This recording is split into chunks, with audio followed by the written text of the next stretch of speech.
Hello and welcome. My name is James. I'm joined, of course, by my fearless hacker in crime, Mike. We come to you for another NCAE Cyber Games Twitch. We continue to stream here at the end of every month, try to give us some updates. Mike, how you doing this month? Not too bad. Finally getting some sleep after a long weekend away. I actually got a little surprised here for you, James. Look, I picked up like a shirt that's like all about you. We've got packets. There we go. Got to capture them all. Oh, that's wonderful. And just as a shout out to a couple other people in the region, I was just talking to Mike here before the stream started of how this past week I was talking to some of our faculty compatriots from across the country, some people in Texas, some people in Arizona, and they were gleefully stating how they had to turn on their air conditioner because the weather was so nice. Meanwhile, us here in upstate New York, as you may have gathered from that quick little intro video, well, needless to say, the temperature's a little bit different here. The climate's a little different. And so, yeah, that was my drive in this morning to campus. So, but Mike, as you mentioned, you were recently traveling. I don't know, maybe you were somewhere warmer, so things weren't so bad. But this is certainly what we've been dealing with lately here. Yeah, no, I was actually out in Arizona, so I did get a little taste of the sunshine for a couple days.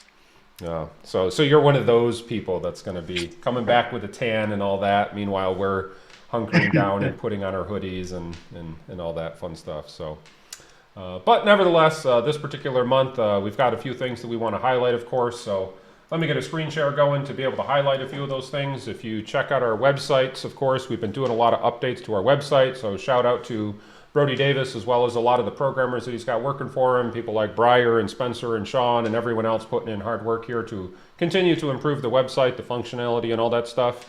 Also, just a quick shout out to anyone who suggested things. In Discord, we've had various people message us and say, hey, it'd be cool if you had this feature. You know, we just pile that onto the list of things that our programmers can develop and deliver.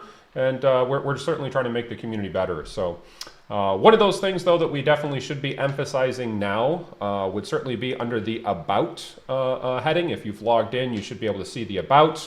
Of course, you get some general information about our competition, so good things to check out here if you're still trying to understand what it is that we're really all about here at the NCAE Cyber Games. But the other thing we really should be conscious of course, is our schedule, right? We are fast approaching go time as far as the schedule is concerned, because it's scary to think, you know, we're here in the last day of January. And so February is upon us, and definitely that's when our first weekend of competitions are. So from this Saturday, it is what, 2 weeks? Yeah, we're about 2.5 weeks away from our first competitions. And then, of course, they run all the way through March, all the way into April. We've got a few into April. And so what you should be doing right now is definitely trying to communicate with your team. Get somebody at minimum, get a few people registered and reserved on a particular weekend, so then you can at least reserve your slot and have all of that locked in.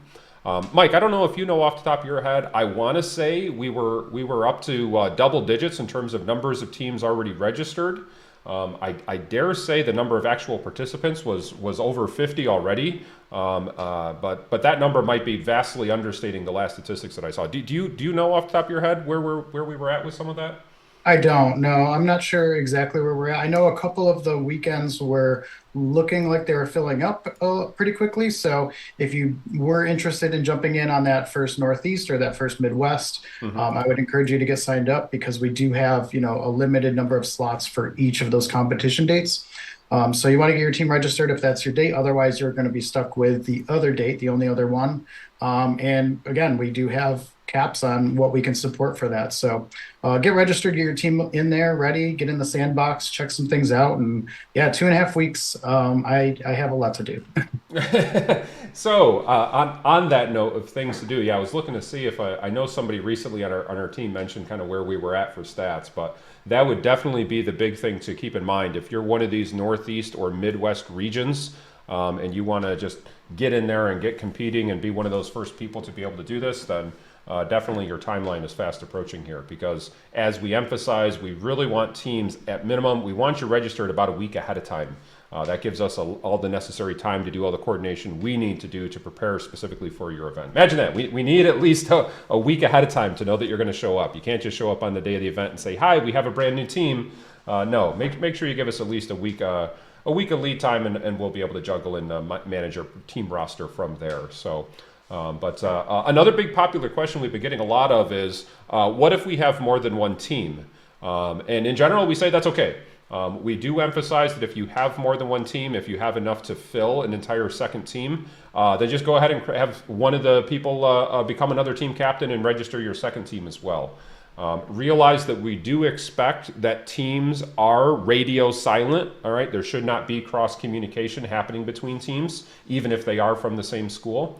For example, we do have a bunch of teams that the schools are relatively big.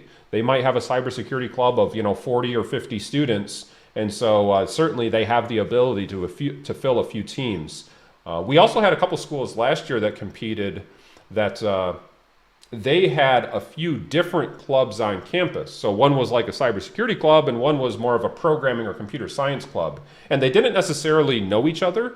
And so it was totally fine to have clubs like, I have no idea who these other people are who have already registered. Like, that's totally fine, right? It's not like you need to know them.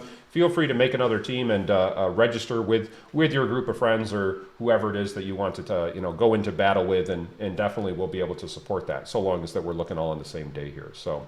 But anyways, the competition, we're certainly really excited about that, and definitely that's a big thing of what we're currently swimming in right now, is ready for competition season this particular spring. So Mike, I hear to prepare mentally for everything that we got going on here ahead of us over the next few weeks, you decided to pre-game some competitions and do a little bit of traveling. Do you want to tell us a little bit about what you've been through?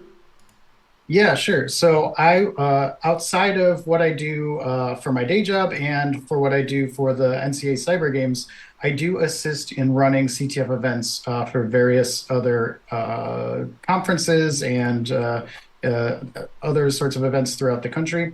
One of these is Cactus Con, which used to be a B-Sides conference. It's an information security conference. It's held in Mesa, Arizona.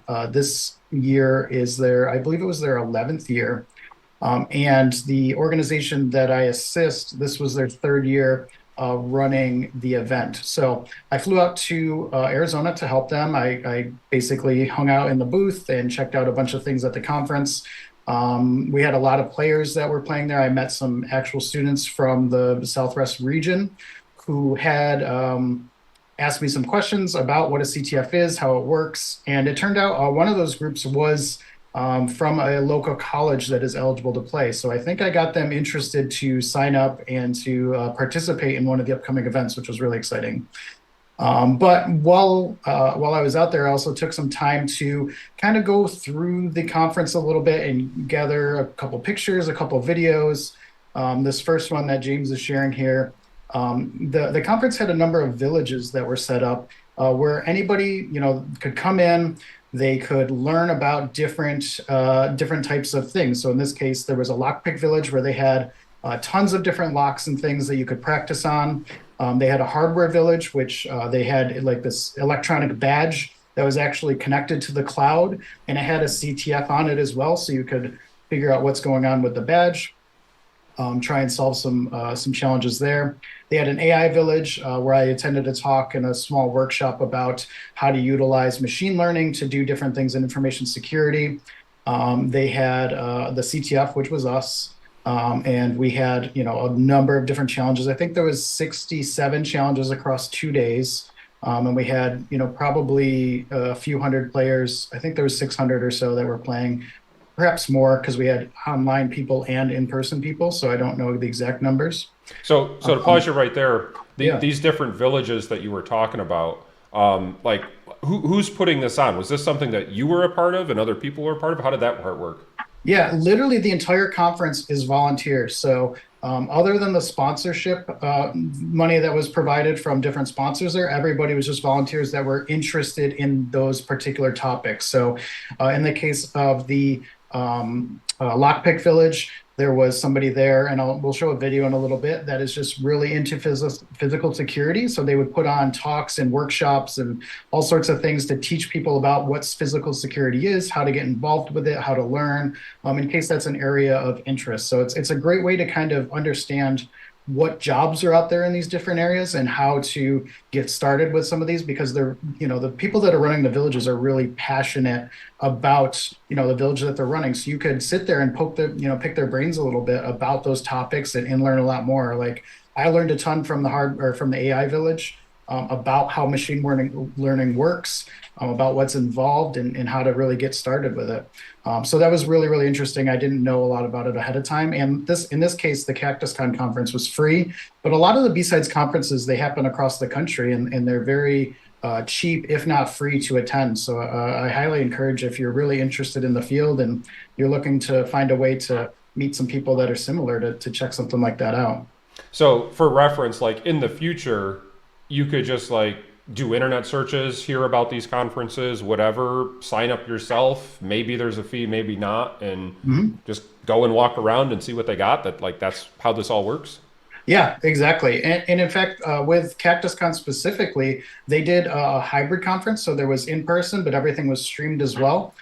So if you were interested in seeing some of the talks and things that happened, you could go to their YouTube page and check it out. And the B-Sides like organization at large has a list of every B-Sides conference that is going on. It's international now, so there's hundreds of them a year, where you can go and see if there's one nearby that's worth checking out. Okay, cool. Let's see, we had what else? Radio Village. Yeah, Actually, Radio we Village they had literal, antennas set up so you can learn about ham radios. You could yeah. get certified. They had the broadcast, I guess, frequency there. I don't know much about it, but there was, people that were playing around with that all weekend. You could learn about how ham radio works, and see some of the actual equipment in person. And you specifically had what? Did you say you had a role to play with a CTF one, or you were just there just to mess around? No, I was there to help assist running the CTF, similar to what I do for the NCAE Cyber Games. So I was helping people answer questions about challenges, make sure things were running correctly, just like announcing, how much time is left, if there was issues, if there was, things that needed to be clarified to players. Um, Mainly, that was my big goal, to kind of communicate the front end and back end, to the teams there that were working remotely. So specifically on the capture the flag, and especially because we have a whole competition season coming up, how does the CTF that you had going on at CactusCon, how does that compare to what some of our students at the National Cyber Games, and what they're going to experience? Can you give us any sneak peeks and insider info on that? Well, it was very similar to what we use. It was a Jeopardy style CTF. They had a lot of different categories. The main difference is that this really spread along a number of different topics and in difficulty levels. So we had some real professionals that come in. So there were challenges that would probably be like not approachable for our event, just because this was a 2-day event. So they had challenges that could take a lot longer, where we don't have that same amount of time available. So I think that otherwise, you're going to see a lot of the same things. Their content is different from our content. So literally everything that they have there is not something that we've used, and vice versa. So, largely the same types of overall challenge categories and things. So if I'm tracking correctly, it is the type of thing then that I could try as a beginner to compete at the National CAE Cyber Games, and using that kind of as an on-ramp to CTF, see what it's all about, I would be ready to attend something like one of these B-sides, like something like CactusCon. Oh yeah, sure. There was time in the past where we had local college students coming out to B-Sides Rochester, which is coming up next month, and they would come and participate in the CTF or in the crypto challenge there without any prior experience at all. So a lot of these things, these types of events, the CTFs in competitions or in organizations and conferences like B-Sides, they really try and have problems that everybody can kind of work on. So they have some really beginner stuff, they have some really advanced stuff, and everything in between. So if it's something you're interested in, you can definitely be effective, and you can play around with that and talk with the local contacts there to help out. Now, greenhouse, do I want to know? The PlayStation greenhouse, 2? that was, yeah, this was actually really cool. This was new this year. It was a village put on by some pen testers. And what they did is they had specific stations set up that only had one task. So station one was just Nmap. So you learned how to use Nmap to scan a box and to learn how to get input and output from that. If you wanted to continue, you could go to stage two. You'd learn about Burp Suite and very basic web applications. Stage three, there was some hash cracking types of things. That was either stage three or stage four. I can't remember. But really, they just had really these super focused things that anybody could sign up and do, learn a little bit about it. And then once they're done, they could come over to the CTF and participate if they felt, like pursuing that a little bit further. So it was a really cool way to just learn about one specific tool in like pen testing, like that sort of a context. Cool. Yeah, definitely very cool. Well, like I said, I think we do have a couple of the videos. Let me see. Yeah. Okay. Let me switch over just from this so I can actually play them. So I'll play this video. Mike, what am I looking at? So this was from the Hardware Hacking Village. This was a setup of one of the tables. They had those electronic badges that I talked about, that they were showing off the different design concepts that were related to them. They also had just like some additional boards. You could see the boards at the bottom there that interfaced with the badges. So you can actually expand the functionality of the badge if you wanted to. It was all kind of open source. It's all readily modifiable. So there were pins and things on there that you could use, and they would teach you exactly like how to solder, how to add the components, and what to do with them. Some of the other things were just kind of showing off some of the hardware that these badge creators, I think they're called the badge pirates, that they had. So there was this box that they were working on. If you scroll through ahead a little bit more, that red box, it just was like this multi-function box that they're prototyping and they're trying to figure out what they can do with it. Right there with the Omega sign on it. So it had like all these buttons all around. It had LEDs all around. It was just kind of this really cool stuff. And they design all this stuff from scratch. So you could contact them and say, hey, I want this cool electronic badge for a conference or for whatever. And they'll work with you on prototyping, designing, getting the boards printed, and then, making them available for your event. It was really cool to try out. And then anybody else could just, buy a little badge kit, learn how to solder. They had soldering stations there. They had all sorts of little things to play around with. Yeah, that's pretty cool. It's really interesting always to kind of see the crossover from the things that are done, let's say in a digital space where you're at the keyboard, going through the network, doing some of the pen testing as we were just seeing a moment ago through that greenhouse, and then kind of flip all the way sort of to the other end of the chain where you're doing more the physical world stuff and bridging between it with the circuits. It's interesting to see how much they span, the different domains here. Yeah, for sure. The next video I think you have there is a quick pan of one of the tables at the lockpicking village. So what they had there is tons and tons of locks that they brought along. There was electronic locks, there was physical locks. You can see some stuff with like, combination type of spinners on them. Your traditional door locks with the number buttons on there, whatever they're called. They had some electronic stuff. And all these things, they had them available for, like you could pick on them, you could learn how they work. They had talks, workshops, and then they had tables and tables behind me just of just different types of locks and lock picks, and they would kind of teach you how those mechanisms work. And you can practice like learning about the security and how to bypass it in some instances. Now, is this like how does this relate to real world skill and like on the job type stuff? Yeah.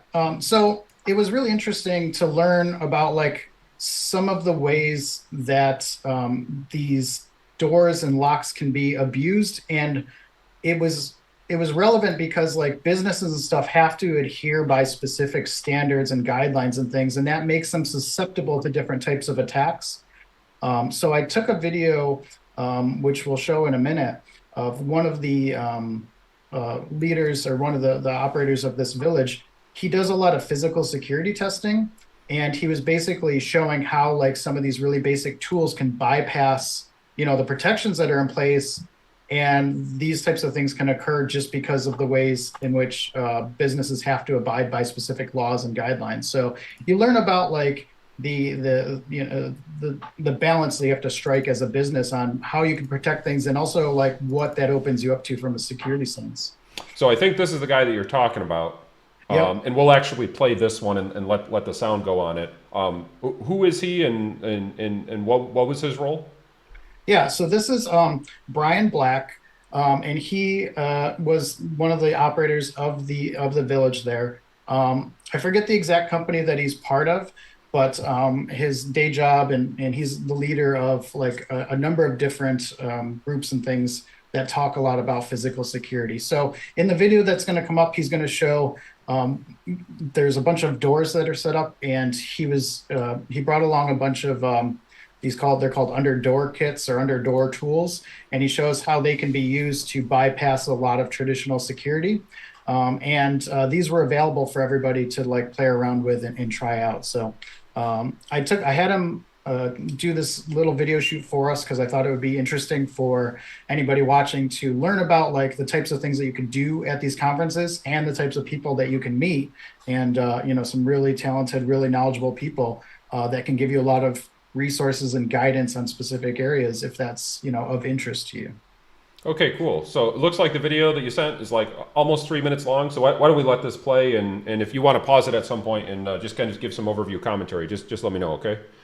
Let's hit play on this. Hey everyone, Brian here with the RTA, the Red Team Alliance, and I'm going to do a quick walkthrough and understanding of what's going on here with this big contraption. This is going to be a demonstration of the underdoor tool and why it is important to know that this is an attack vector. So this is an attack on a lot of perimeter doors and a lot of perimeter entrances whenever it comes to FDA compliance. It is normally a federal or a state requirement to have these things adjusted in such a certain way, and people have developed tools and ways and methods for exploiting that for entryways. So whenever it comes to entering a building, you can restrict that however you want. A key, a card reader pad, a code reader, whatever you want to keep people in. But whenever it comes to fire safety, you have to allow people out. So in a lot of commercial structures, to include schools and universities, a lot of the doors need to be these beveled and these angled. They can't be just knobs, because if you burn your hand or you break something and you're trying to escape a fire, you need to be able to actuate these doors with an arm or a hip and things like that.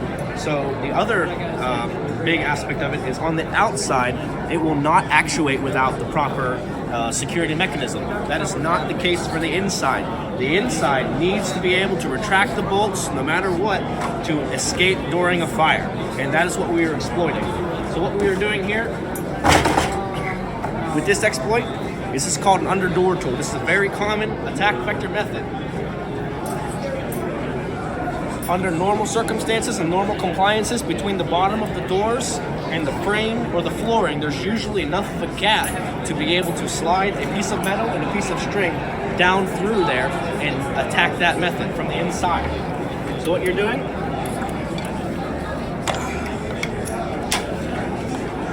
you're sliding the underdoor tool underneath it. You're going to just take a look at the other side.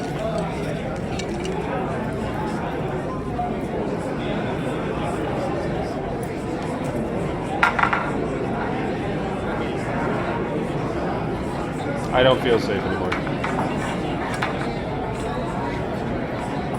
So I'm going to take a look around so I can show you exactly what's going on here. So whenever this is set up just right, it's going to come over and it's going to lean in behind the string. It's going to lean in behind the door, the knob here, and you're going to pull on the string.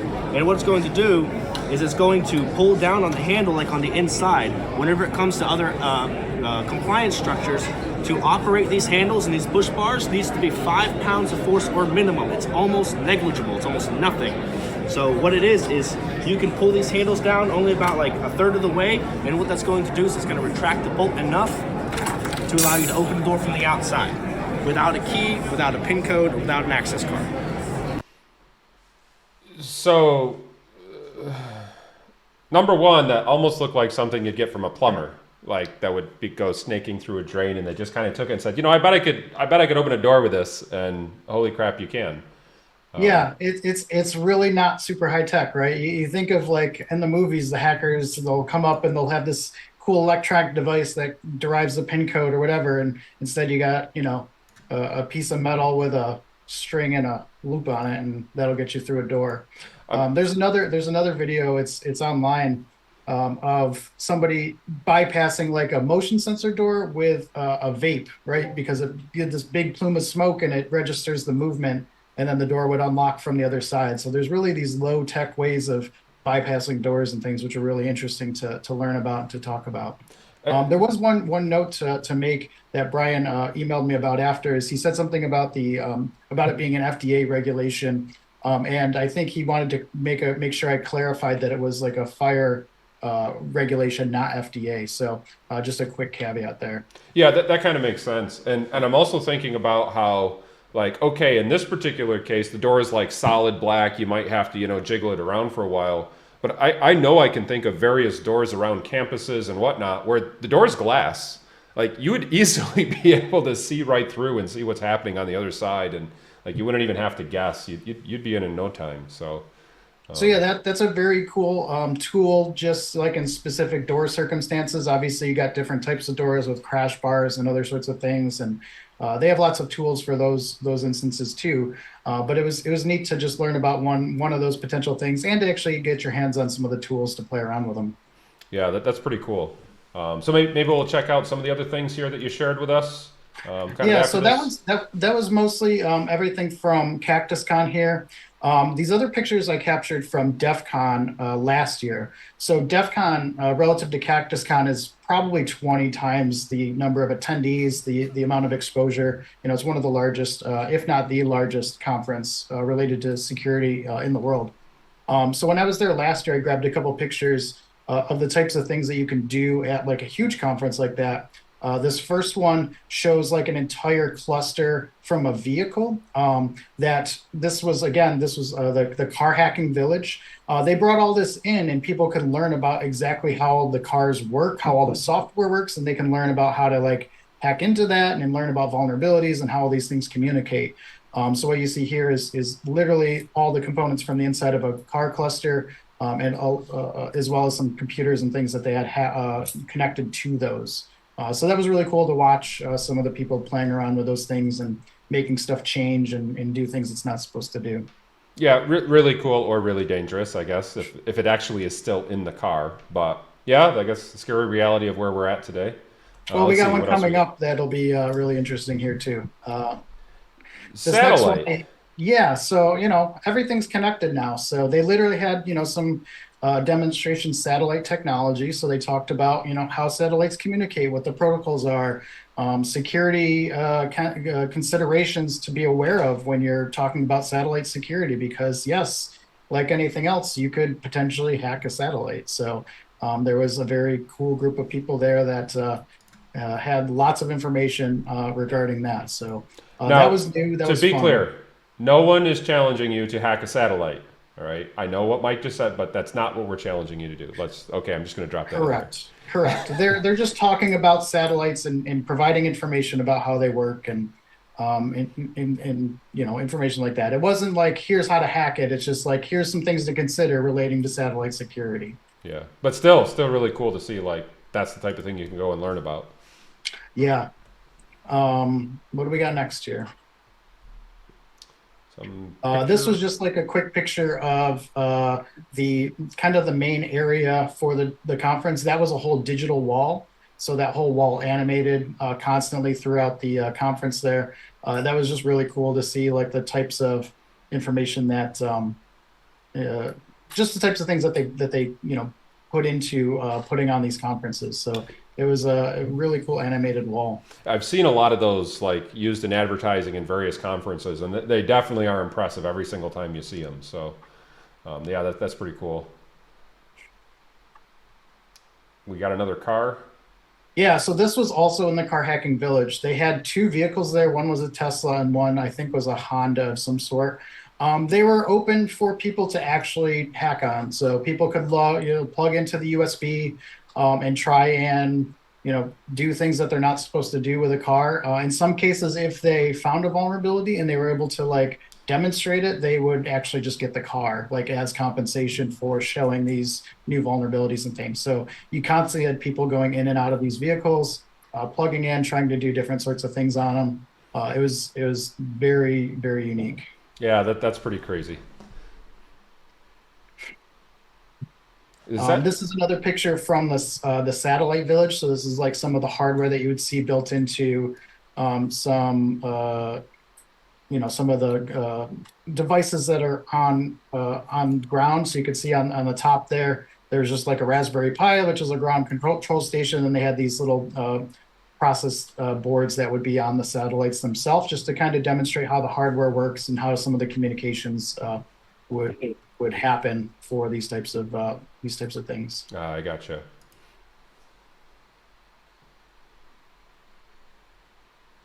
And then, of course, like who would they be not to to discuss voting, because this was it was coming up on right after a voting year, so they actually had some voting machines there. They showed how the machines worked. You could see a couple people are being a little handsy with those machines. There's some pieces laying around.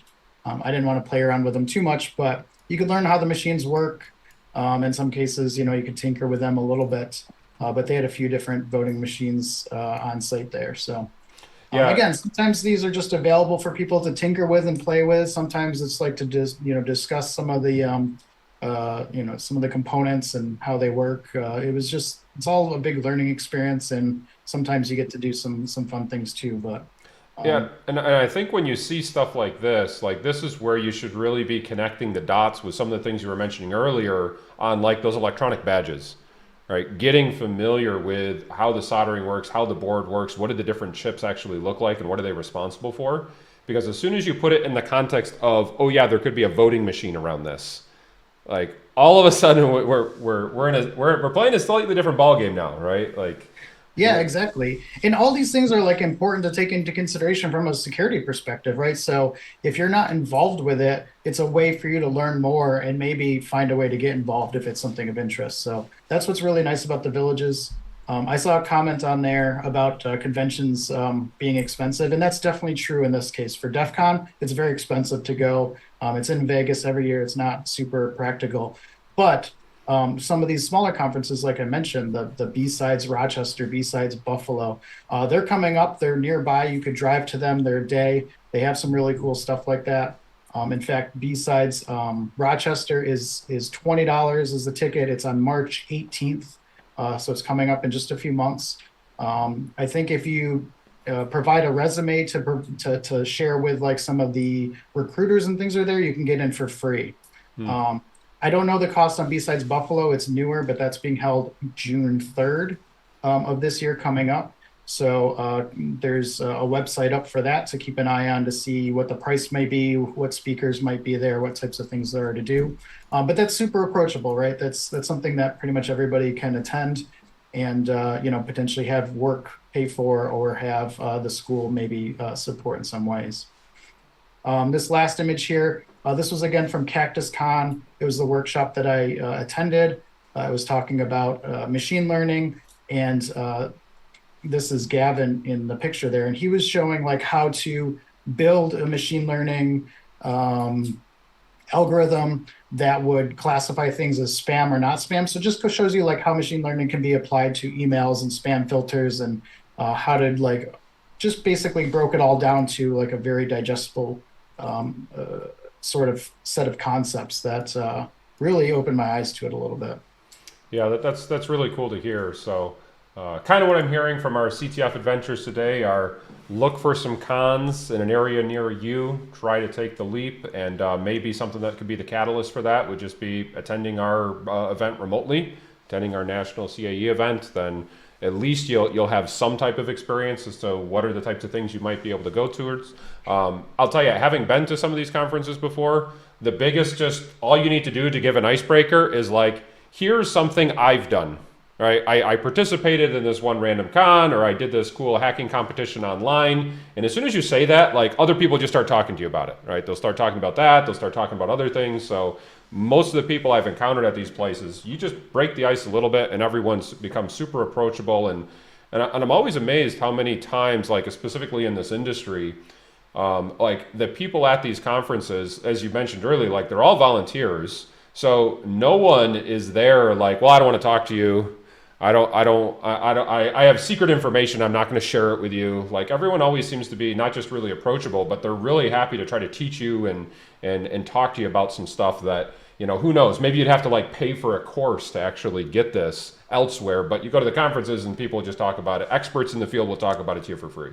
So Oh, absolutely. Especially in those villages. You go up and you just ask them anything about it. Like these are people that are super passionate about this stuff. So you could just sit there and talk for hours and learn so much about it from somebody that's very, very knowledgeable about it. So it's a great way to, just pick somebody's brain about a specific concept and see if it, is of interest at all. So and often, like some of these other villages and things, like the AI village at Cactus Con, they had their own CTF that was just specifically related around AI. So if you knew how to, build some learning models and things like that, like you could participate in their little competition as well and test out some skills or learn how to do some of those things. So it's a great way to network and find people that are like-minded and exchange information, stay in touch, and B, just to like learn about new concepts, new topics, find out areas where you might not have known a lot about, like how it may relate or how you might be able to work in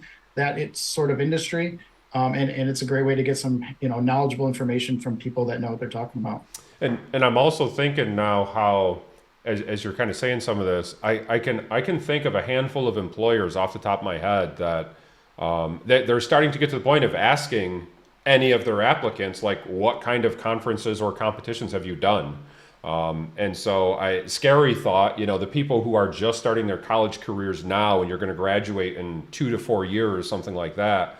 It might be the natural kind of culture of our industry that when you go applying for those jobs, that might be kind of just a baseline question at that point of just what else are you getting involved in, what kind of competitions, what kind of conferences, because it really does set apart the people who are passionate about that and the people that I actually want to hire in the private sector versus those that it's like, well, I took some classes and that's really all I did. It's like, well, I might want to hire someone that has that passion. So having said that, one thing you want to try not to do as you go through our hacking competition over the next few months is try to avoid my bloopers reel, the questionable cyber strategies. So you certainly learn a lot along the way. You learn a lot of you make a lot of mistakes along the way. But nevertheless, this is something that has kind of become a little bit of a repeat theme here this semester. And so that's something that I'm going to try playing for us now. So let's see what we got, and we'll come back and talk about it here in a moment.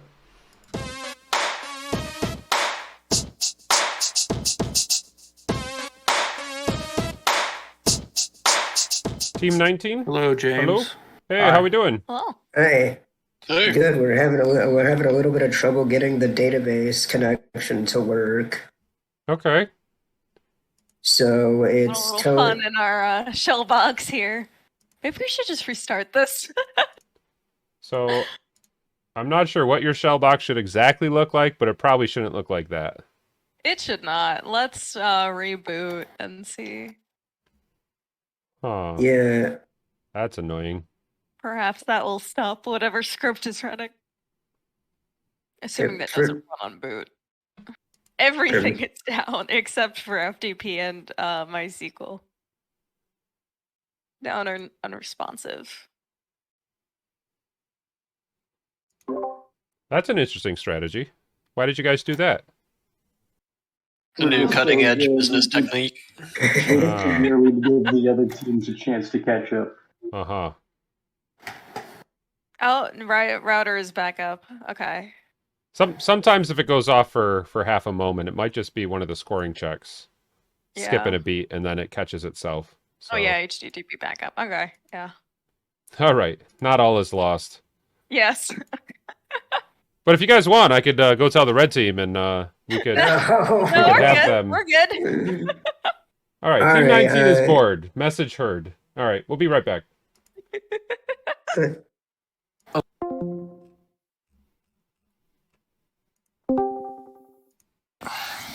Hi, red team. Hello. So Team 19 said they were a little bored. You're a little bored. And they were really hoping for some wall messages, something, maybe a little taunting. All right.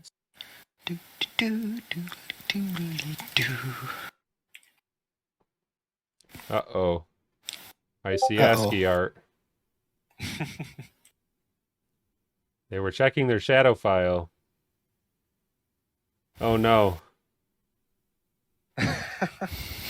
So they still had the shadow file open and they started typing things. Oh, that's great. So, when in doubt, reboot the server.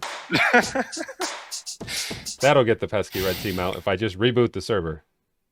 And of course, it's always interesting to watch them reboot servers because now when it's rebooting, well, you don't score any points when the thing's offline. So, you know, there's that. You got to kind of balance availability here with security, of course, but it is kind of the knee-jerk go-to reaction for many teams to, oh no, reboot the server. Why did you reboot your server? Wait. Why'd I reboot? Red team just pinged us in Red Team Open. Really? Because Red Team was had a whole bunch of stuff and Huh. he was like, They took a lot of time to make that ASCII art, and you tried to clear it off the screen. It was some very nice ASCII art. I didn't see. You know, we are aeronautical school, so we like using the ejection seat. Ah, well, I noticed that was a very quick reboot now command that ran, so Yes. it was like, oh no, kill it. Now, you don't exactly score any points when it's offline, but I'll skip over that fact. But Well, it wasn't like I killed it when it was online. Yeah. It's not like it was working anyways, right? So Yeah, exactly. You know, no loss. Uh-huh. No perceivable change. Yeah. Well, hopefully you can do something about that. Yeah.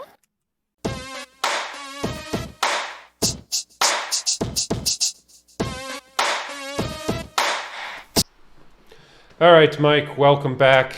So, once again, I will say this is one team that fell into the trap of, oh no, something's going wrong, let's just turn off the server. I certainly don't mean to pick on them. We see this run rampant throughout the competition of people just turning off servers because I'm not sure what's happening. But having said that, just because there were a few messages popping up doesn't mean it's the end of the world. And of course, balancing that whole availability is always a bit of a question. So I don't know. What do you think of when things like that happen? You know, from the outside perspective, it seems like, you know, why would they just go down that road of just doing that? But having recently, you know, done a few little challenges with you, I quickly learned how quickly, like, you know, logic just goes out the door. You just kind of think like, I need to do something that's going to be effective. So I think just rebooting it will get me back to a state where I can maybe salvage this. So I really don't blame them anymore. And I feel like I would probably do the same at some point. So. Right. And I definitely am thinking about how I'm typing in some file and all of a sudden random ASCII art looks like it's going in my important configuration file. Just, oh no, make it stop, make it go away. How do I not do that? Please don't put the ASCII art in my configuration file. Yeah. Pro tip for when that happens, almost always your terminal is tracking something like standard out. And so you're seeing output that's going to your terminal, but that doesn't mean that the output actually went into your file.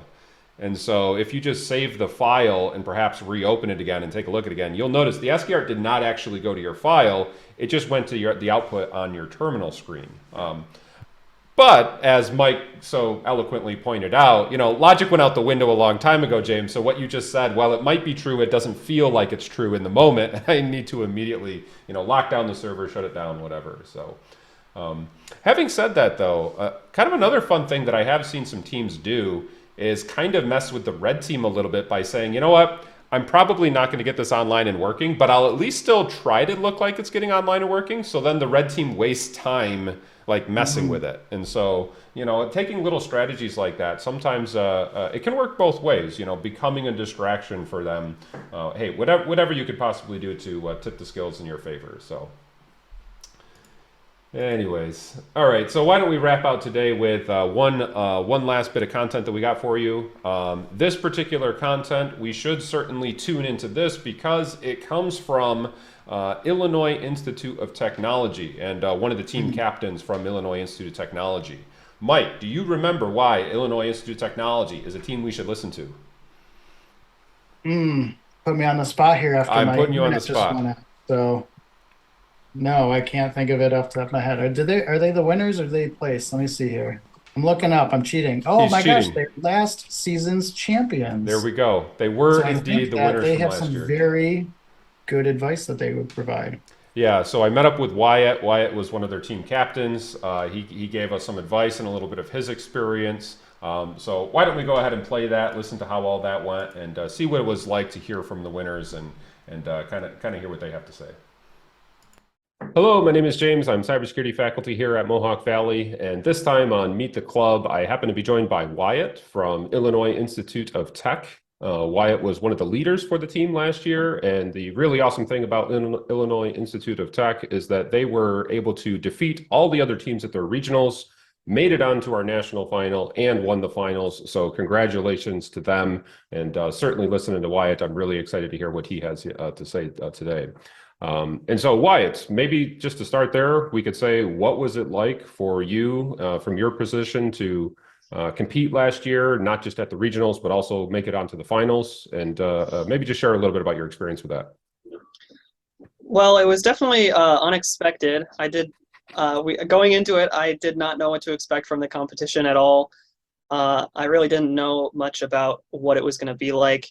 So we got to regionals and things went pretty well, and I was very happy. I had no expectations of winning the finals. I figured, well, everyone else is probably going to be better at this. And then, I mean, on competition day, we just somehow managed to absolutely blow our expectations out of the water. And if I recall correctly, like your team, Illinois Institute of Tech, was one that part of the reason why you guys obviously won was you didn't just do well at just the CTFs, you also nailed it on the services side as well. And it was kind of the combination of those two elements. So I guess diving a little bit more into the details here, do you remember what specifically you worked on? Did you kind of do a combination of both? Like, what was your overall team strategy and how did that play out? Well, we had about like 3 people doing solely CTF, and then the rest of us were either a mix or doing solely services. So I was pretty much mainly on services, although during the lunch period and such, I did try and help out as much as I could with the CTF just to get some of those tougher challenges through. The services, though, were my main focus, and I was particularly like doing the active, like kicking the red team out and securing specific things. Now, having said that, you said that you were like no expectations, didn't really know what was going to happen. So I guess a little bit more of your background specifically, and perhaps then by extension, your other teammates. Like, are you a cybersecurity major? Are you computer science? Like, what was the makeup of your team and you specifically? I specifically am a computer science major, but cybersecurity has always been a hobby of mine. Most of us are some type of computer or cybersecurity or engineering, but not all of us are explicitly cybersecurity. That's really interesting to hear how like there's a mix, and that the fact that you guys were able to like as a team do it what sounds like a really balanced and organized, divide and conquer and go after the various points.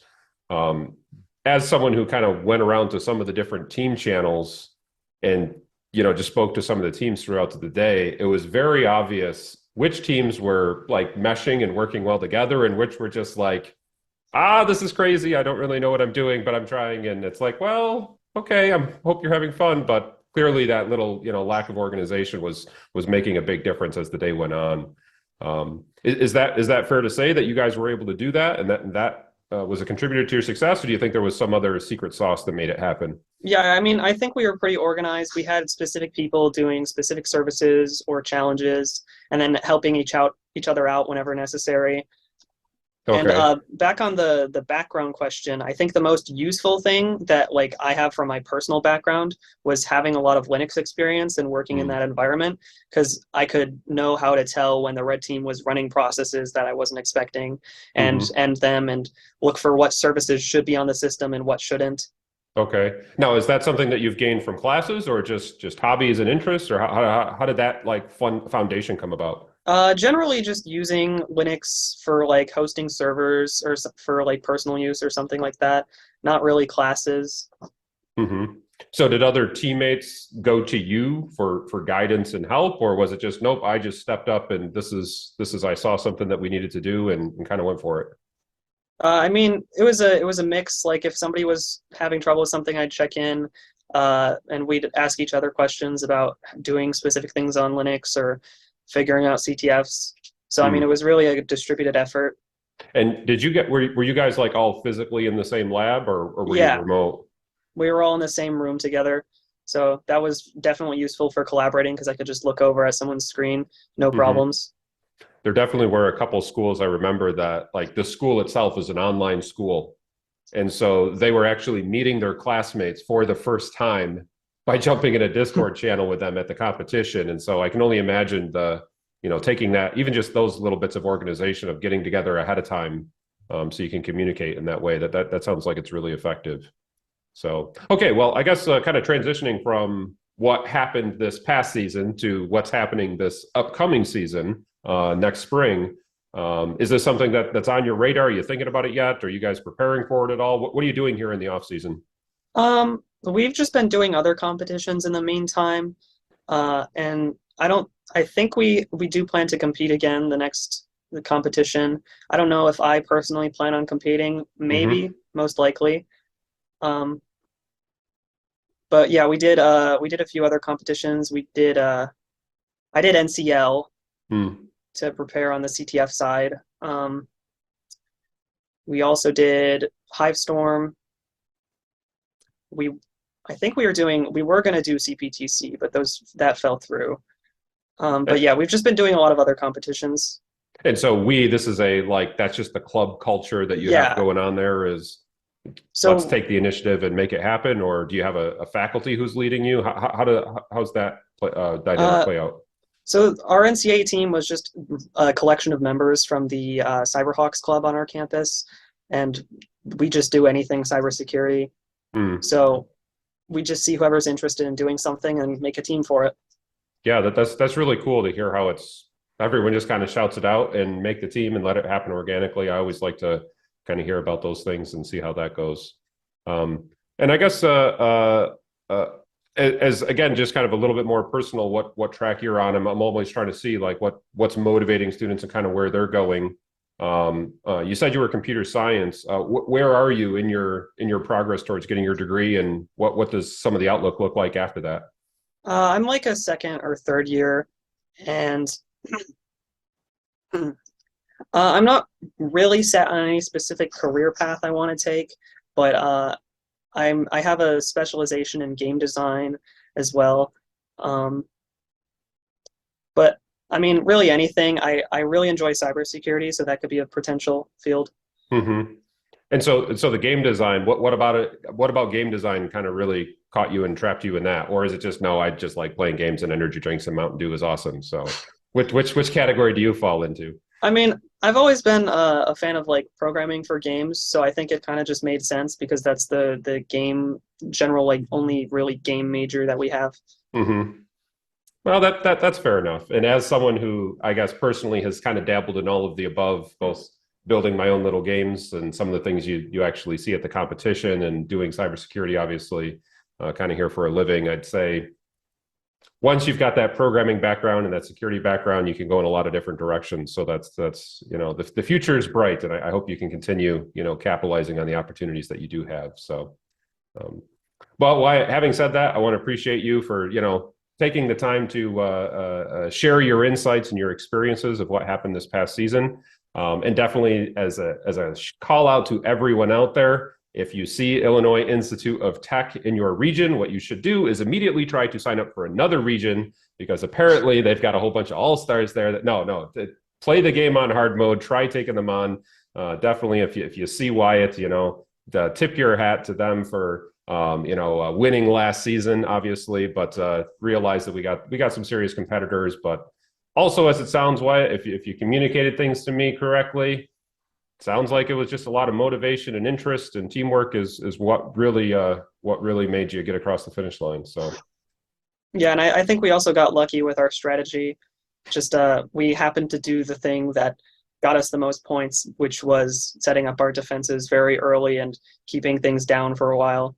Well, hey, if you can accidentally do the right thing, then that I'll call that a win. So, like I said, congratulations to winning last season, and certainly we look forward, even if not you, if you decide to graduate on to another competition, let's say, we certainly look forward to seeing who will pick up the torch at Illinois Tech and show up this coming spring as well.